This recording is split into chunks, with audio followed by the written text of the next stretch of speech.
Have you ever thought about the influence of the director and the mastermind in creating a work of art? Video games are basically created collectively, but the director is always the validator and soul of the work thanks to his complete authority, and this one-man army can determine the quality of the project. Amazingly, making a video game memorable depends on the concepts, imagination, obsession, and perseverance of its mastermind. As much as a director can appear successful without his creative team is also paralyzed without a mastermind. Today I'm going to look at how the Evil Within 2 is an art degradation compared to the first game, an analysis that is tried to the issue of the importance of the mastermind and the director. The different approach of the Evil Within games towards to structure and induction of the sense of terror can be analyzed and deeps depend at the two level of game development and integrity of its content. The first title take a linear approach similar to the popular titles of the survival horror genre in the video game industry, some of the best of which happen to be created by the game's director Shinji Mikami. While many of the ideas and foundation of the first game were implemented raw and did not receive the necessary polish, they are non-parallel and unique, and from the first moment to the last minute it can be clearly seen, heard, and felt that this game is influenced by a creative and irreplaceable mastermind with a budget that does not compare to its previous titles have been created. The Evil Within is a perfect example of the video game that required an evolutionary and improved sequel. What went right with this game was the ideation and artistic stages, and what had to happen to continue was to fix the clunky gameplay, improve the mechanics, and maintain its artistic spirit.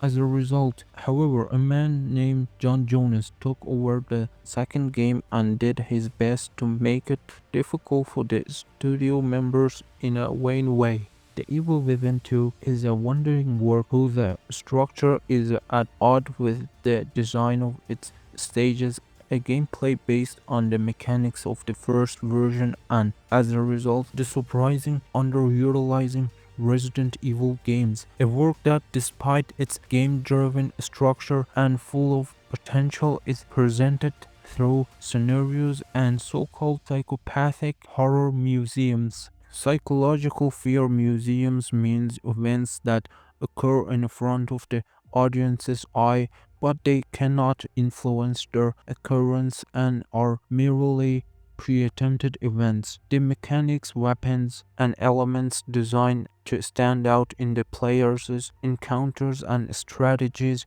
will remain unused for half the game, and the player will spend his time walking and viewing a museum of fear.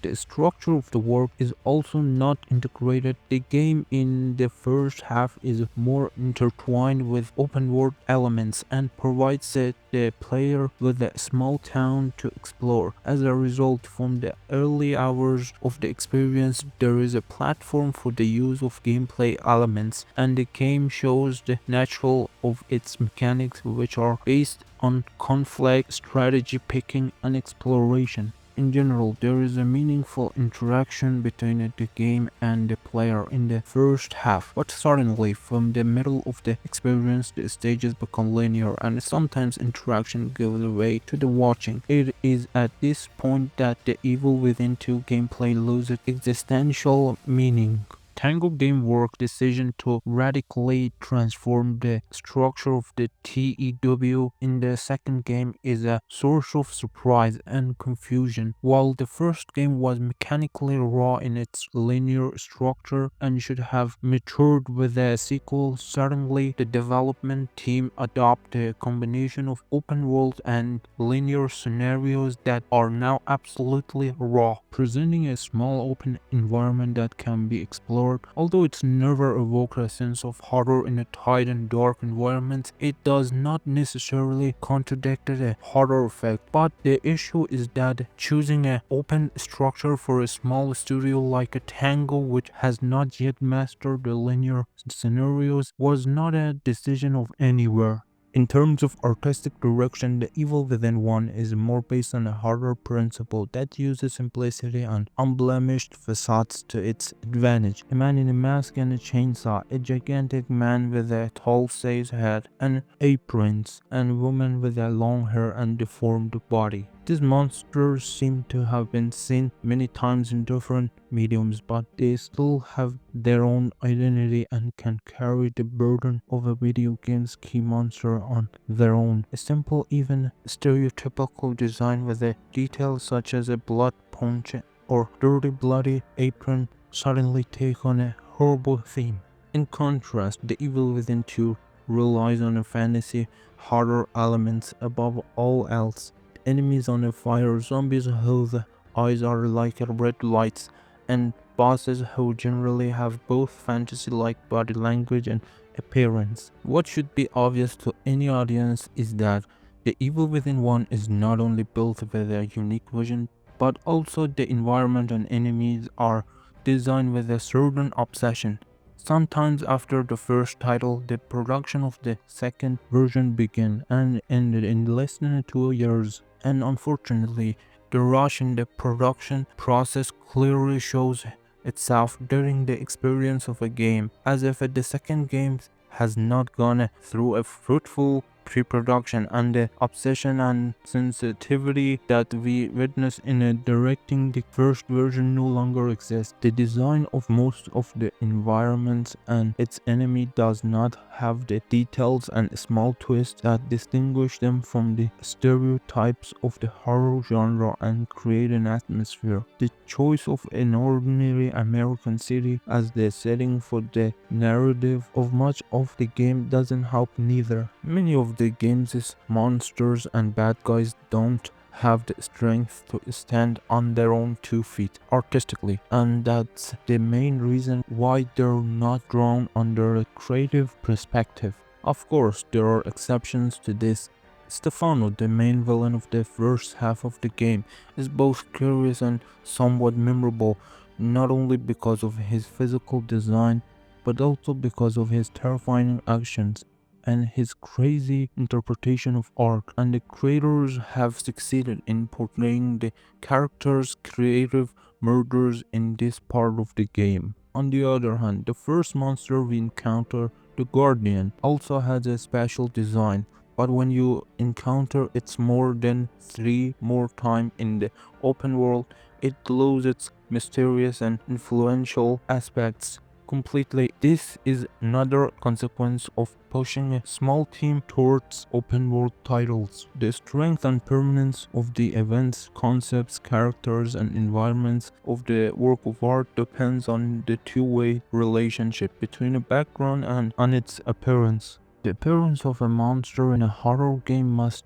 be rooted in its story background, and the environment to be explored must contain story-based apparent details. It is this spectrum of connection and complexity between a fictional concepts and appearances that, thanks to the accompaniment of meaningful detail, can show off the value of a work of art.